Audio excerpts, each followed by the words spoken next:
No caso de hoje, vamos contar a história de uma jovem que saiu para se divertir com seus amigos, mas quando resolveu voltar para casa, pegou um Uber. No entanto, ela nunca chegou ao seu destino. Porém, o que ninguém esperava é que algo terrível aconteceria com ela. Hoje vamos falar do caso Letícia Stephanie. Olá pessoal, tudo bom com vocês? Meu nome é Ana Caroline e sejam bem-vindos ao meu canal. Se você é novo por aqui e gosta de casos criminais, se inscreve porque toda semana tem vídeo novo, nas terças, quintas e sábados às 7 horas da noite.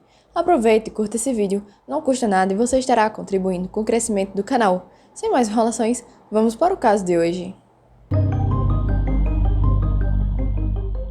Letícia Stephanie Inácio Raimundo tinha apenas 24 anos quando tudo aconteceu em outubro de 2021. Filha única, morava com os pais, Dona Josane e seu Ricardo, na cidade de Pinhais, localizada na região metropolitana de Curitiba, Paraná.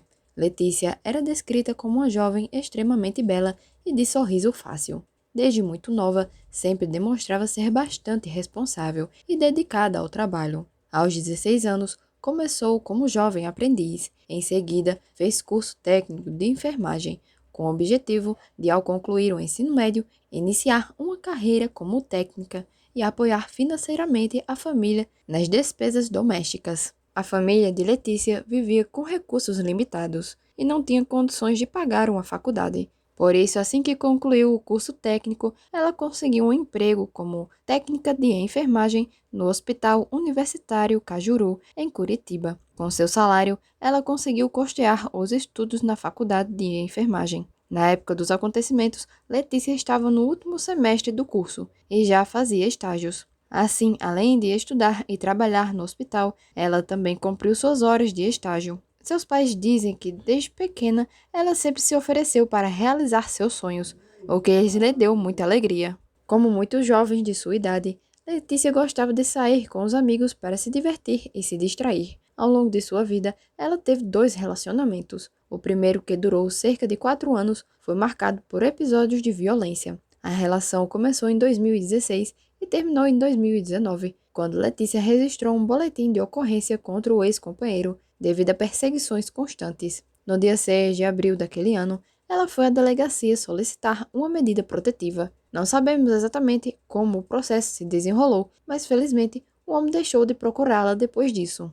Alguns anos depois, em 2021, Letícia conheceu um rapaz de 24 anos, chamado Pedro Henrique Souza Oliveira. Seu relacionamento com Pedro também era tóxico, apesar que não foi tão evidente no início. No começo, Pedro se mostrou muito educado, tratava todos muito bem e até participou das reuniões familiares. Inicialmente, parecia estar tudo bem entre eles. Mas após uma descoberta feita por Letícia, o relacionamento durou apenas 5 meses. Enquanto mexia em suas redes sociais, Letícia notou que algum dos seus amigos havia desaparecido de sua lista de contatos. Isso a deixou desconfiada de que Pedro estivesse monitorando suas interações. Para confirmar suas suspeitas, ela elaborou um plano. Enviou uma mensagem para uma amiga no Instagram, criticando Pedro propositalmente. No mesmo dia, quando estavam juntos, ele confrontou o conteúdo da mensagem. Como apenas Letícia e a amiga tinham conhecimento da conversa, ficou claro que Pedro havia hackeado as suas redes sociais. O que Letícia não sabia era que Pedro tinha acesso às suas senhas e conseguia monitorar diretamente seu celular, rastreando suas atividades e até mesmo a localização do aparelho. Cansada de sofrer nas mãos de seus parceiros, Letícia decidiu encerrar o relacionamento antes que a situação piorasse. No entanto, Pedro não aceitou o término e ficou completamente inconformado. Ele continuou a persegui-la obsessivamente, monitorando todos os seus movimentos. Para Pedro, não ter Letícia não era uma opção, e a realidade do término começou a se tornar insuportável para ele. O rompimento aconteceu alguns meses antes do trágico desfecho, em setembro de 2021. Durante esse período, Letícia se concentrou em cuidar de si mesma e de aproveitar a vida. Ela voltou a sair com os amigos e parecia estar muito mais feliz. E ninguém suspeitava do que estava por vir. No dia 1º de outubro, após um plantão de trabalho, Letícia chegou em casa, se arrumou e foi diretamente para uma choperia com amigos. Depois de algumas horas se divertindo, decidiu ir até a casa de um dos colegas, no bairro Cajuru. Eles passaram a noite lá, e Letícia ficou no local até às 6h28 da manhã, quando chamou um carro de aplicativo para retornar ao prédio onde morava com os pais. Às 6h30 da manhã de sábado, no meio do trajeto, Letícia enviou uma mensagem para a mãe, avisando que estava a caminho de casa. Aquele dia seria especial, pois a família iria a um casamento. O percurso entre Cajuru e Pinhais não foi muito longo, aproximadamente 4 quilômetros, levando cerca de 15 minutos. No entanto, Letícia nunca chegou em casa. As horas se passaram e por volta das 10h30, a mãe, já aflita, começou a enviar mensagens para Letícia, perguntando onde ela estava. Sem obter respostas, Josane entrou no aplicativo de corridas, já que Letícia costumava compartilhar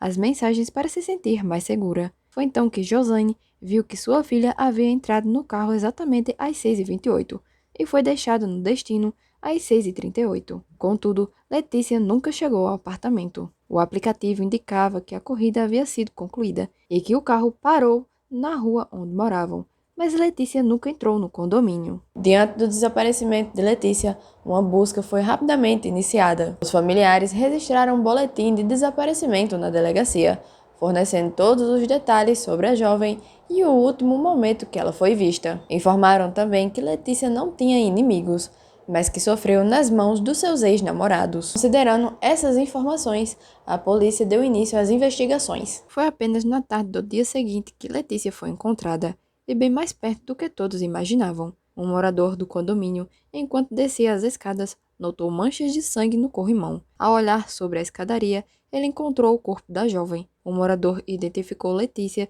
e chamou o pai dela para confirmar a identificação. Após confirmar que era o corpo da filha, a polícia militar isolou a área. Letícia apresentou marcas de estrangulamento e tinha um cordão semelhante a um cadarço enrolado em seu pescoço. O caso rapidamente ganhou destaque na mídia e os familiares já tinham suas dúvidas sobre um possível culpado, um dos dois ex-namorados. O primeiro namorado foi o principal suspeito para a família, pois o relacionamento foi o mais duradouro e foi o único em que Letícia havia registrado uma denúncia formal. Contudo, eles também nutriram desconfiança em relação a Pedro. O jovem não foi visto saindo de casa na noite do crime e no dia seguinte atuou normalmente, ajudando o pai como se nada tivesse acontecido. Ele ainda expressou preocupação com o desaparecimento de Letícia, afirmando aos pais que ela ainda era sua namorada. Quando o falecimento foi confirmado pela polícia, não houve mudanças no comportamento de Pedro. Na verdade, ele enviou mensagens ao pai de Letícia, pedindo para participar do velório da ex-namorada. Em uma troca de mensagens,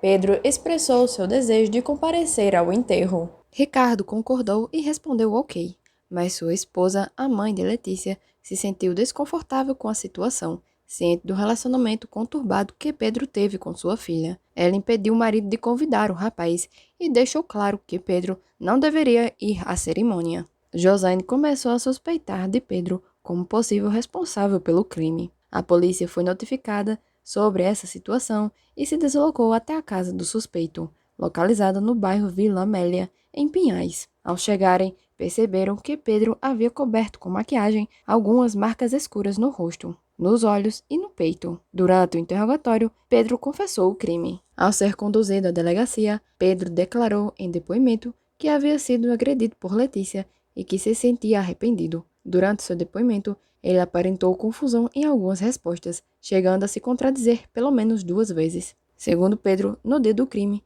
ele viu uma foto da jovem em uma rede social em que ela estava abraçada com outro homem, o que o deixou furioso. Como resultado, ele decidiu ir até o prédio de Letícia para conversar sobre a situação. Pedro afirmou que entrou no condomínio quando uma moradora estava saindo e esperou por Letícia dentro do local. Assim que ela chegou, ele foi falar com ela, segurando seu braço com força, o que levou Letícia a tentar se soltar, o agredindo com tapas e arranhões. Após isso, ele a empurrou para o chão e, segundo sua versão, ela teria batido a cabeça. Ao perceber que ela estava desacordada, ele empurrou o corpo para debaixo da escadaria. Quando questionado se havia limpado o sangue no local, Pedro inicialmente confirmou que sim. O delegado então perguntou como ele havia feito isso, se tinha usado um pano ou algo do tipo. Nesse momento, ele voltou atrás, dizendo que não tinha limpo nada. Ao ser questionado sobre a última vez que conversou com Letícia, Pedro afirmou que isso aconteceu na quinta-feira, dia 30. O delegado também perguntou se a vítima